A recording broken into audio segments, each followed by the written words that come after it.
नमस्कार दोस्तों, कैसे हो आप सभी लोग। आई होप बहुत ही बढ़िया होंगे। और ये थंबनेल देख के आपको समझ आ गया होगा कि हम ऐसे वन लाइनर करंट अफेयर लेकर आए जो आपके सीधे सीधे स्टेट पीसीएस और उसके लोअर पीसीएस और रेलवे यूपी या जीके या जैसे भी इतने इस तरह की एग्जाम्स होती है, एसआई कांस्टेबल रेलवे की या बैंकिंग की, उन सभी एग्जाम्स में काम आते हैं। तो चलिए फटाफट से आप जो है क्रॉनिकल पत्रिका के यूट्यूब चैनल क्रॉनिकल इंडिया को सब्सक्राइब कर लीजिए और शुरू करते हैं। देखिए, इसरो का 100वां जो मिशन था सफल हो चुका है।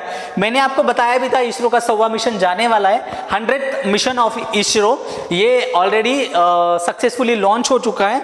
और अगर इसका बात करें तो ये 29 जनवरी 2025 को जो है भारतीय अंतरिक्ष अनुसंधान संगठन इसरो इसने श्रीहरिकोटा से सतीश धवन अंतरिक्ष केंद्र से 100वां जो अपना सफलतापूर्वक मिशन को लॉन्च किया था। ये 100वां लॉन्च था। ये बहुत ही इंपॉर्टेंट, देखिए जानते हो ना क्रिकेट में भी सेंचुरी 99 पे अगर कोई प्लेयर आउट हो जाए 99 पे तो बहुत दुख होता है, 100 हो जाए तो बहुत खुशी मिलती है। तो शतक का बड़ी खुशी होती है, एक शगुन का आंकड़ा है ये 100। तो ये बहुत बड़ी उपलब्धि है इसरो की और भारत की, जो साइंस एंड टेक्नोलॉजी में भारत की जो धमक बढ़ रही, पूरी दुनिया भर में जो धौंस जमा हो रही है, तो उसके इसका एक ये जीता जागता प्रमाण है, राइट, कि भारत कितनी बड़ी एजेंसी बनने जा रहा है, भारत कितनी बड़ी ताकत बनने जा रहा है। ये महत्वपूर्ण उपलब्धि है भारत की अंतरिक्ष अन्वेषण यात्रा, और इसका एक नया अध्याय यहाँ से शुरू होगा। इस मिशन में GSLV F-15 रॉकेट को सफलतापूर्वक लॉन्च किया गया NVS-02 नेविगेशन उपग्रह के साथ, और इसको स्थापित किया गया है अपनी कक्षा में, राइट। चलिए, NVS-02 उपग्रह क्या है, इस मिशन को अगर बात करें तो ये navigation with Indian constellation NavIC जिसे कहते हैं, ये प्रणाली का हिस्सा है। मैंने ये भी आपको पढ़ा है नैव आईसी क्या होता है, मैंने पढ़ा चुका हूं मैं आपको। GSLV F-15 एक स्वदेशी क्रायोजेनिक स्टेज का उपयोग किया गया है। ये आत्मनिर्भर भारत की बात है, राइट। अंतरिक्ष प्रौद्योगिकी में भारत की प्रगति, आत्मनिर्भर भारत कि ये बहुत बड़ा एग्जाम्पल है कि इसे जो है भारत का स्वदेशी क्रायोजेनिक स्टेज का उपयोग किया गया है इसमें। और अगर बात करें NVS-02, ये क्षेत्रीय नेविगेशन क्षमता को बढ़ाएगा भारत की। ये सटीक स्थिति, वेग, समय की जानकारी को भी प्रदान करेगा, एग्जैक्ट सिचुएशन कि क्या हो रहा है क्या नहीं, ये सब। अगर पिछले 100 लॉन्च देखें तो इसरो ने संचार यानी कि कम्युनिकेशन, रिमोट सेंसिंग, नेविगेशन और कई ऐसे सफलतापूर्वक विभिन्न प्रकार के जो लॉन्चेस है, मोस्टली यही थे, but apart from that also ISRO sent very successfully launch, right. So it is very great and proud moment for us. Another news is 38 national sports, right, उसका शुभारंभ हो चुका है, राष्ट्रीय खेलों का शुभारंभ हो चुका है। ये 28 जनवरी को हुआ था। मोदी जी ने उत्तराखंड में इसका उद्घाटन किया था, राजधानी देहरादून में। और ये ग्रीन गेम्स के नाम से जाना जा रहा है। और ग्रीन गेम्स ये कंसेप्ट है, ये एक नया रूप है, तो इसको आप याद रखिएगा। और यहाँ अगर बात करें तो खेलों के साथ साथ स्थिरता, इसको भी बढ़ावा देने का काम चल रहा है। खेलों का क्या महत्व है, तो प्रधानमंत्री ने कहा कि भारत का जो खेल है उसको भारत के एक विकास यात्रा का वो भी एक अभिन्न अंग है। बहुत बड़ी बात कही है प्रधानमंत्री जी ने, राइट। खेलो इंडिया पहल, एक दशक में खेलों के लिए बजट जो है 3 गुना कर दिया गया है। और आधुनिक तकनीक और सुविधा का निर्माण भी यहाँ संभव किया गया है, ताकि यहाँ एक तो देखो हमारे प्लेयर्स विदेशों में जाके प्रैक्टिस करते थे, क्योंकि यहाँ पे ट्रैक नहीं, यहाँ पर उतने हाई इक्विपमेंट्स नहीं, हाई टेक्नोलॉजिकल एडवांसमेंट इक्विपमेंट नहीं है, तो हमारे प्लेयर्स विदेशों में जाके प्रैक्टिस करते थे। बट अब वहाँ जाने की जरूरत नहीं, आपको इंडिया में ही अत्याधुनिक सुविधा का लेस मिल जाएगा, राइट। और ये जो है 38वें राष्ट्रीय खेल की मेजबानी जो है उत्तराखंड कर रहा है।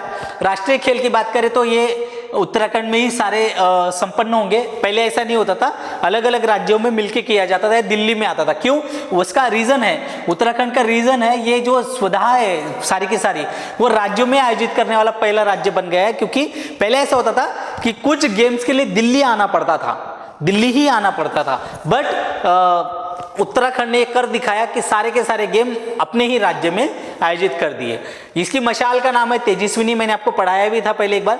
ये 13 जिलों में 4000 किलोमीटर की यात्रा इसने कंप्लीट करी है। शुभंकर का नाम है मौली, मोनाल उत्तराखंड का राज्य पक्षी है, उससे प्रेरित होकर बनाया गया है। मोनाल पर, और जो लोगो है वो भी मोनाल पर आधारित है। उत्तराखंड की जो प्राकृतिक सुंदरता है उसको ये दर्शाता है। बड़ा प्यारा है, कभी आप YouTube पे या इंटरनेट पे जाके उसको देखिएगा। So it's very muscle man, और वो इतना बढ़िया उसको बनाया है ना, मार्वल या DC जैसा उसको बनाया गया है। टैगलाइन क्या है इसकी? संकल्प से शिखर तक, from resolve to zenith, right, संकल्प से शिखर तक। ये 28 जनवरी को इसका उद्घाटन हुआ, ये 14 फरवरी इसका समापन होने वाला है। मतलब अभी भी गेम इज ऑन बोलते हैं ना, मतलब चल रहे हैं, राइट। तो ये 14 फरवरी तक चलेंगे। इसमें 10,000 से अधिक एथलीट आए पूरे भारत से, और अधिकारी है, कोच है, सर्विसेज है, वो सारे लोग मिलके इसमें टीमें शामिल है। 38 खेल है, जिनमें 38वें खेल में जिनमें योग, मल्लखम्ब, ये पारंपरिक खेल भी शामिल है। कितनी अच्छी बात है, हमारे पारंपरिक खेलों को यहाँ पे वो दिया गया है। पहले गोल्फ स्पर्धा को भी बाहर कर दिया गया है, मतलब ये आप याद रखिएगा, यहाँ पे गोल्फ स्पर्धा हो नहीं पाई है। और 14 फरवरी को हल्द्वानी में एक समापन समारोह होगा, जिसमें राष्ट्रपति द्रौपदी मुर्मू जी शामिल होंगी। तो ये सारी फैक्ट्स है इनका, जो वनडे एग्जाम्स में, facts for one day exam, right, ये वनडे एग्जाम। डीपसीक तो मुझे लगता है कि पूरी दुनिया को हिला के रख दिया डीपसीक ने। आर्टिफिशियल इंटेलिजेंस, AI, मैंने अपने लेक्चर में, राइट, AI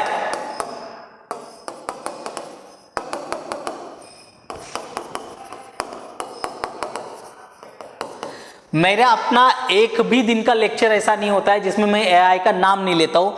AI हमारे आने वाले दशक और आने वाले जीवन पे बहुत गहरा इम्पैक्ट डालने वाली है, और वही AI ने पूरी दुनिया ने, चीन की अपनी धमक ने पूरी दुनिया को चौंकाचौंध कर दिया है, और शॉक लगा है पूरी दुनिया को, और खास करके अमेरिकन टेक कंपनियों को, कि चीन जैसा एक, उनके हिसाब से तो पिछड़ा हुआ देश है, उस देश ने पूरी दुनिया को बिल्कुल शॉक लगा दिया है कि चीनी कंपनी के एक यंग लोग, 40, 42, 45 साल के लोगों ने इतना बड़ा कमाल कर दिया है। और डीपसीक, इनका AI चैटबॉट दुनिया का सबसे एडवांस और सबसे सस्ता और सबसे बढ़िया, उसको मतलब जहां अरबों डॉलर खर्च करके अमेरिकन कंपनियां AI बना रही है, वहां इन्होंने महज $मिलियन में जो है ये सब कुछ काम करके दिखा दिया है। ये 27 जनवरी 2025 को चीनी AI स्टार्टअप है डीपसीक, राइट, उसने अपनी तकनीक से पूरी दुनिया को चौंका दिया है। डीपसीक के जो AI के एडवांस मॉडल है, विशेष रूप से कौन सा, डीपसीक R1 ने इतनी जबरदस्त क्षमताएं दिखाई अपनी, इतना रिजल्ट उसका बेटर है कि जो अमेरिकन कंपनी ओपन एआई ऐसी कंपनियों का जो दबदबा है पूरी दुनिया भर में, इस AI के दुनिया में, उसको हिला दिया है पूरा। उसका सिंहासन जो है डगमग गया है, उसकी जगह को खाली करने के लिए कहा है कि भाई हम आ रहे हैं, चीन आ रहा है। चीन मेरा बड़ा अभ्यास का विषय रहा है।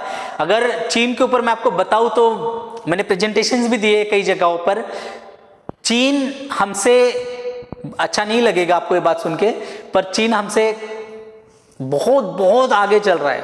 उनके ऊपर बहुत अच्छी किताबें हैं, ड्रैगन्स अवेकन, या एक राघव बोयल की किताब है a great race between India's tortoise and China's turtle, ऐसा कुछ एक किताब है, बहुत अच्छी किताब, मैंने बहुत पहले पढ़ी थी ये, शायद मैं 2009-10 में ये किताब मैंने पढ़ी होगी, the great race between India's turtle and China's hare, right.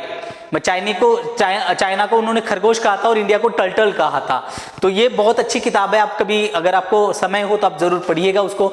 और फिर सुधींद्र कुलकर्णी, जिनको इंडियन एक्सप्रेस में जिनके काफ़ी आर्टिकल्स आते रहते हैं, या हिंदू में भी, उनकी भी कई सारी किताब है कि द सोया हुआ ड्रैगन, मतलब dragon in sleep mode, wake up dragon, after the woken of dragon, तो इस तरह की किताबें उनकी कि भाई सोया हुआ ड्रैगन, ड्रैगन जग गया, ड्रैगन जगने के बाद का ड्रैगन, तो मतलब चाइना को लेकर उन्होंने ड्रैगन कहा है। तो इट्स वेरी गुड किताब, अगर आप पढ़ना चाहो तो it's very really really very book, right. DeepSeek के मॉडल अमेरिकी की तुलना में काफ़ी सस्ता है, और डीपसीक V3 इनकी जो प्रशिक्षण लागत है वो अमेरिकन कंपनी को जितने द्वारा खर्च किए गए अरबों डॉलर, उसकी तुलना में सिर्फ $6 मिलियन में बना है, $6 मिलियन, राइट। अगर डीपसीक R1 की बात करें तो उसने ओपन AI GPT-4 को जो है पूरी की पूरी जो ये ओपन AI का GPT-4 है उससे कई अच्छे रिजल्ट्स जो है डीपसीक ने दिए, डीपसीक ने अच्छे रिजल्ट्स दिए हैं, रिजल्ट्स अच्छे दिए हैं। अपार्ट फ्रॉम दैट ये जो AI डोमेन है उसने दुनिया भर की जो स्पर्धा चल रही है उसमें बहुत तेज कर दिया, और अमेरिकन कंपनी जो सुस्त बनी हुई है उनको लग रहा है कि हम ही हैं इसमें, तो वहाँ चाइना ने अपनी उपस्थिति दर्ज करा दी है। डीपसीक के जो मॉडल विकसित करने में जो डेटा है और गोपनीयता, ये चीनी सरकार के, मगर ये चिंता है पूरी दुनिया भर में, क्योंकि चीनी ऐप्स को जाना ही जाता है कि दुनिया भर से डेटा कलेक्ट कर रहे हैं। एक और एक किताब है, खैर मैंने भी नहीं पढ़ी है क्योंकि वो अवेलेबल नहीं है, ज़ुआंग शुवलैंग की किताब है द सेरेमनी नाम से, जो चाइना के जो एक हुकुमशाह की तरह, जो डिक्टेटर की तरह जो चाइना चल रहा है उसके ऊपर कि कैसे हर इंसान के घर तक चाइना सरकार घुसी हुई है, और कोई इंसान घर में अगर केक भी काट के अपनी बीवी को खिला रहा है वो भी चाइना को पता है कि केक कहाँ से लाया है, राइट। तो ये सब चीज़ें हैं, तो वो चिंता का विषय तो पूरी दुनिया भर के लिए बना हुआ है। डीपसीक AI काफ़ी एडवांस है आर्टिफिशियल इंटेलिजेंस के तौर पर, और ये चैट GPT जैसे टूल के बहुत बड़ा कंपटीशन इसने खड़ा कर दिया है। और अगर बात करें, हांगझो स्थित एक चीनी कंपनी है, AI स्टार्टअप द्वारा इसको विकसित किया गया, उसकी स्थापना लियांग वेनफेंग, ये महज 42 या 45 साल के व्यक्ति है, बहुत यंग व्यक्ति है, उन्होंने इसका इजाद किया है।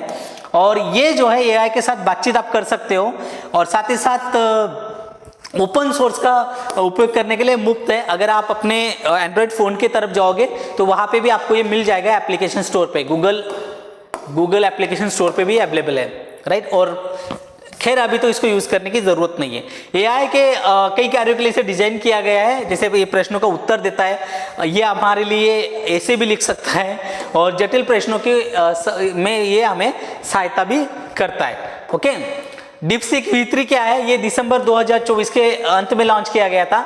ये काफ़ी अच्छा रहा, इसने तेज़ी से ध्यान आकर्षित किया। क्लाउड 3.5 सानेट का एक एडवांस मॉडल के बराबर है, राइट। अमेरिका से जो चिप्स पर निर्यात प्रतिबंध का सामना इसने करना पड़ा था, उसके बावजूद इन्होंने इतनी बड़ी उपलब्धि हासिल की है, इतना एडवांस टेक्नोलॉजी इन्होंने बना ली अपने देश में। तो ये भारत जैसे देश के लिए सीखने की बहुत ज़रूरत है। हम लोगों के लिए ये एक बड़ा लेसन है, हम कहीं नहीं हैं। अगर बात करें तो AI जैसे क्षेत्र में हमारा कोई उपस्थिति है नहीं, हम सिर्फ यूज़र बन के ही रह जाएंगे, इसकी बड़ी चिंता पूरी दुनिया भर में फैल रही है। डीपसीक R1 की अगर बात करें तो ये 25 में जनवरी 2025 में जारी किया गया था, ये यही आया था, और ये जैसे ही आया उसने तहलका मचा दिया। R1 V3 की नींव रखता है और इसकी तर्क क्षमता को बढ़ाता है, तार्किक अनुमान और जटिल समस्याओं को निपटने के लिए ये बहुत एडवांस है।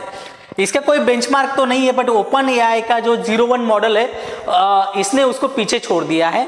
और इसका डीपसीक का V3, डीपसीक R1, इसके सफलता के बाद जो चीनी डीपसीक जानूस है Pro 7B, उसको भी लॉन्च किया गया है, और ये इससे भी एक आगे जनरेशन का multi modal image generation model ये है। आप यहाँ पे इमेजेस बना सकते हैं, राइट। गणतंत्र दिवस के 2025 के पुरस्कार दिए गए हैं। केंद्रीय रक्षा मंत्रालय ने जो परेड होती है, परेड में जो झांकियां आती है या मार्चिंग दस्ता होता है, उनके विजेताओं की घोषणा की है। उत्तर प्रदेश की जो झांकी है, जिसमें प्रयागराज के महाकुंभ की भव्यता को दिखाया गया था, उस झांकी को राज्य और केंद्र शासित प्रदेशों की श्रेणी में पहला नंबर दिया गया है। कुंभ में जो ट्रेजेडी हुई है वो हमने सबने देखा, मगर चलो अपार्ट फ्रॉम दैट ये जो झांकी थी बहुत खूबसूरत झांकी थी, मैंने भी देखी थी गणतंत्र दिवस पर। और अगर बात करें इस समारोह का, तो ये भारत सरकार के रक्षा मंत्रालय द्वारा आयोजित किया जाता है। जो परेड है, रिपब्लिक डे परेड, वो रक्षा मंत्रालय के द्वारा आयोजित किया जाता है। इसमें 15 राज्य, केंद्र शासित प्रदेश और केंद्र सरकार के 10 मंत्रालयों के विभागों ने अपनी झांकियां 2025 में प्रदर्शित की थी। प्रथम स्थान उत्तर प्रदेश, जो महाकुंभ 2025 स्वर्णिम भारत विरासत और विकास, ये इसका विषय था, ये याद रखिएगा। दूसरा स्थान त्रिपुरा की झांकी को मिला, जिसमें शाश्वत श्रद्धा त्रिपुरा 14 देवताओं की पूजा होता है, जिसे खर्ची पूजा कहा जाता है, खर्ची पूजा। तीसरा स्थान आंध्र प्रदेश को मिला, जिसका एटिकोप्पका बोम्बुलू, ये पर्यावरण अनुकूल लकड़ी के खिलौने बनाने के ऊपर ये झांकी बेस्ड थी। सशस्त्र बलों की अगर बात करें तो सर्वश्रेष्ठ मार्चिंग दस्ता जो था भारतीय सेना की जम्मू और कश्मीर की राइफल की टुकड़ी को मिला है। जम्मू कश्मीर का जो राइफल दस्ता था वो सबसे सर्वश्रेष्ठ मार्चिंग दस्ता के तौर पर चुना गया, और CAPF या जो अन्य सहायक बल है उनमें सर्वश्रेष्ठ मार्चिंग दस्ता दिल्ली पुलिस का मार्चिंग दस्ते को दिया गया। राइट, तो ये सब था। कभी कभार छोटे एग्जाम्स में पूछ लेता है, तो मैंने सोचा आपके साथ साझा कर दूं। तो चलिए आज के क्लास के लिए तो हम यही रुकेंगे, अगली क्लास में फिर मिलेंगे। तब तक के लिए आप जो है क्रॉनिकल पत्रिका के यूट्यूब चैनल क्रॉनिकल इंडिया को सब्सक्राइब कर लीजिए, क्लासेस को लाइक करिए और अपने दोस्तों के साथ शेयर भी करिए। और अगर आपको लगता है कि कहीं कमी है या कुछ टॉपिक छूट गए या जो भी हो सकता है, तो वहाँ आप जो है क्लास आपको अच्छी लगी बुरी लगी जो भी लगता है, आप प्लीज़ जो है आप कमेंट, लेक्चर के नीचे जो कमेंट सेक्शन होता है वहाँ जाके कमेंट जरूर करिएगा। चलिए फिर, आपका दिन शुभ हो, धन्यवाद।